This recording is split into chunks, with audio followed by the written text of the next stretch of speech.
পড়ার বিষয় পক্ষ থেকে বলছি, তোমরা যারা ক্লাস 12-এ পড়ো এবং তোমাদের মার্চ মাসে যারা উচ্চ মাধ্যমিক পরীক্ষা দেবে তাদের জন্য আমরা পড়ার বিষয় পক্ষ থেকে রাষ্ট্রবিজ্ঞানের একটা শেষ মুহূর্তের সাজেশন নিয়ে এসেছি। তোমরা এই 5টা প্রশ্ন যদি খুব ভালো করে প্রথমে পড়ে যাও এবং তারপর আমরা 3-4টে কোশ্চেন দিয়েছি, কিন্তু এই 5টা কোশ্চেন যদি তোমরা পড়ে যাও আশা করি তোমরা 5টাই কমন পাবে। তা চলো কথা না বাড়িয়ে আমরা সাজেশনটা শুরু করি। তোমরা জানো, তবু আরেকবার বলে দিচ্ছি, উচ্চ মাধ্যমিক শিক্ষা সংসদ তোমাদের পরীক্ষা ঘোষণা করে দিয়েছে। সেই অনুসারে পরীক্ষা 17ই মার্চ 2025 সালে সকাল 10টা থেকে 1টা 15 পর্যন্ত পরীক্ষা হবে। অর্থাৎ এই 3 ঘন্টা 15 মিনিট তোমাদের জীবনের খুব ভাইটাল। এই 1 বছর ধরে রাষ্ট্রবিজ্ঞান কি পড়েছো, কতটা বুঝেছো, তার কিন্তু একটা চূড়ান্ত নির্ণায়ক।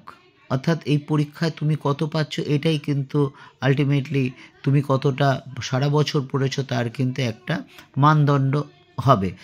আমরা পরের বিষয় পক্ষ থেকে বলছি, দীর্ঘ 23-24 বছর শিক্ষকতার অভিজ্ঞতা বা পূর্বের যদি আমার সাজেশানগুলো দেখে থাকো, আমি বলবো এই 5টা কোশ্চেন আগে খুব ভালো করে পড়ো, তারপর যদি পারো অবশ্যই পরেরগুলো ভালো করে পড়বে। আর যারা একটু পড়ার দিক দিয়ে পিছিয়ে আছো, যে কোনো কারণেই হোক ঠিকমতো পড়তে পারোনি, তাদের বলবো তোমরা আগে 5টা প্রশ্ন পড়ো, এই 5টাই ভালো করে পড়ো এবং তারপরে যদি পারো এর সাথে প্রত্যেকটা চ্যাপ্টারে একটা করে হয়তো অপশান আছে, সেই অপশানগুলোতে যাবে। কখনোই আগে অপশানে যাবে না, আগে যে নাম্বারিং 5 অবধি আছে সেই 5টাই কিন্তু ভালো করে পড়বে। আশা করি যদি 5টাই কমন পাবে, হয়তো যদি না পাবে 4টে কিন্তু অবশ্যই পাবে। আর সবগুলো যদি পড়ো আমি কনফিডেন্ট 100% কমন পাবে, অবশ্যই কমন পাবে। তো একবার বিশ্বাস করে দেখতে পারো এবং যদি ভালো লাগে বা বিশ্বাস যদি সফল হয় বা বিশ্বাসটা যদি, তাহলে চ্যানেলটা লাইক করবে বা সাবস্ক্রাইব করবে বা বেল আইকন টিপে রাখবে। তা চলো শুরু করি আমরা সাজেশানটা। দেখো, প্রথম অধ্যায় থেকে আমাদের একটা 8 নম্বরের কোশ্চেন আসবে এবং একটা 8 নম্বরের কোশ্চেনের মধ্যে আমরা প্রথম যে কোশ্চেনটা 1 নম্বরে রেখেছি, জাতীয় স্বার্থের সংজ্ঞা এবং রক্ষার উপায় আলোচনা করো। এইটা প্রথমে খুব ভালো করে পড়বে। এইটা হচ্ছে তোমাদের 1 নম্বর প্রশ্ন।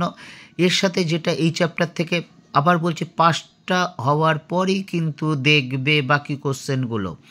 এই অধ্যায় থেকে যেটা দেখবে বিশ্বায়নের সংজ্ঞা ও প্রকৃতি আলোচনা করো। এরপর পঞ্চম অধ্যায়ে থেকে তোমাদের 8 নম্বরের প্রশ্ন থাকবে উদারনীতিবাদের মূল সূত্রগুলি আলোচনা করো। এইটাই কিন্তু তোমরা দেখবে, এইটাই প্রথমে দেখবে। এটা হচ্ছে আমাদের 2 নম্বরের কোশ্চেন, পঞ্চম অধ্যায় 2 নম্বর কোশ্চেন। এর সাথে এটা পারলে আবার বলছি 5টা হয়ে যাওয়ার পর যদি পারো তাহলে কিন্তু এই গান্ধীজি সত্যাগ্রহ সম্পর্কটা দেখতে পারো। তারপর দেখো ষষ্ঠ অধ্যায় থেকে, এই ষষ্ঠ অধ্যায় থেকে আমরা কোশ্চেন রেখেছি একটা, এটা একটু দেখে রেখো, খুব মুখস্থ করার দরকার নেই, জাস্ট যাতে কনসেপশনটা একটু ক্লিয়ার থাকে। একক বিশিষ্ট আইনসভার পক্ষে ও বিপক্ষে যুক্তি দাও। এবার দেখো সপ্তম অধ্যায়, এই রাষ্ট্রপতির ক্ষমতা ও পদমর্যাদা আলোচনা করে। এইটা আসবেই, এই মুখ্যমন্ত্রী ক্ষমতা ও পদমর্যাদাও আসতে পারে, তবে হ্যাঁ দুটোর মধ্যে এটা অবশ্যই আসবে এবং দুটোই আসতে পারে, এই দুটোই আসতে পারে। কাজে তোমরা কিন্তু, এইটা হচ্ছে আমাদের 3 নম্বর প্রশ্ন, রাষ্ট্রপতির ক্ষমতা ও পদমর্যাদা আলোচনা করো। এবার দেখো অষ্টম অধ্যায় থেকে ভারতের আইনসভা, এর মধ্যে থেকে একটা 8 নম্বরের কোশ্চেন থাকবে এবং এর মধ্যে পার্লামেন্টের গঠন ও কার্যাবলীটা খুব ভালো করে করবে। এইটা হচ্ছে আমাদের 4 নম্বরের প্রশ্ন। ঠিক আছে, এর সাথে যেটা দেখে রাখবে এই চ্যাপ্টার থেকে ভারতের পার্লামেন্টের আইন পাশের পদ্ধতি আলোচনা করো। তাহলে এইটা হলো আমাদের কিন্তু 4 নম্বর প্রশ্ন। এবার দেখো নবম অধ্যায় থেকে, অর্থাৎ বিচার, ভারতের বিচার বিভাগ, এই সুপ্রিম কোর্টের গঠন ও কার্যাবলী আসবে। এটা হচ্ছে আমাদের 5 নম্বরের প্রশ্ন। 3+5 এই নাম্বার ডিভিশনে থাকবে। এর সাথে এই চ্যাপ্টার থেকে যেটা দেখে রাখবে সেটা হচ্ছে ভারতের বিচার ব্যবস্থার বৈশিষ্ট্য। এই প্রশ্নগুলো বিশেষ করে এই 5টা প্রশ্ন যদি তোমরা খুব ভালো করে, আশা করি 5টাই কমন পাবে। 5টা যদি কোনো মতে না পাও তাহলে 4টেই কিন্তু কমন পাবে, হ্যাঁ 5টার মধ্যে। আর বাকি যেগুলো অপশনে দিয়েছি এগুলো যদি তোমরা সবগুলো করে যাও অবশ্যই 100% কমন পাবে। আবার বলছি, দীর্ঘ 23-24 বছর শিক্ষকতার অভিজ্ঞতা বা পূর্বে আমরা যে সাজেশান দিয়েছি সেই সাজেশানের পরিপ্রেক্ষিতে বলছি। তবে হ্যাঁ, তোমরা যদি কেউ সাজেশন কমন না পাও, আশা করি হয়তো আর কেউই কমন পাবে না। এইটুকু এতদিন ধরে অভিজ্ঞতা অর্জন করার পরিপ্রেক্ষিতে এই কথাটা বলতে পারলাম। পড়া বিষয়ের পক্ষ থেকে এতটুকুই। অগ্রিম শুভেচ্ছা রইল।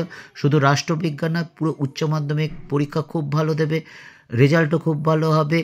নিজের উপর বিশ্বাস রাখো, আত্মবিশ্বাস রাখো, এবং তোমরা পরবর্তীকালে যে পড়তে চাও, যা নিয়ে উচ্চ মাধ্যমিক পাশ করার পর, সেটা নিয়ে অবশ্যই তোমরা লক্ষ্যের দিকে এগিয়ে যাবে। তবে হ্যাঁ, এটা বলতে পারি, তোমরা যদি মনে করো এরপর কি পড়লে কি হবে না হবে, বা তুমি কি হতে চাও, অর্থাৎ কেরিয়ার কাউন্সেলর, সেটা আমাদের এই পড়ার বিষয়ের পক্ষে আছেন 3 জন আছেন। তার মধ্যে একজনের, যিনি সবচেয়ে অভিজ্ঞ সম্পন্ন, তিনি 37 বছর অভিজ্ঞতা সম্পন্ন। তোমরা যদি মনে করো, তোমাদের আমরা জানিও, আমরা কিন্তু আমাদের সাধ্যমতো চেষ্টা করব। কথা দিচ্ছি 100% না পারি, 99.99% কিন্তু অবশ্যই সমাধান করতে পারবো। পড়ার বিষয়ের পক্ষ থেকে এতটুকুই। অগ্রিম শুভেচ্ছা রইল সুন্দর, সুখী, আনন্দময় জীবনের জন্য।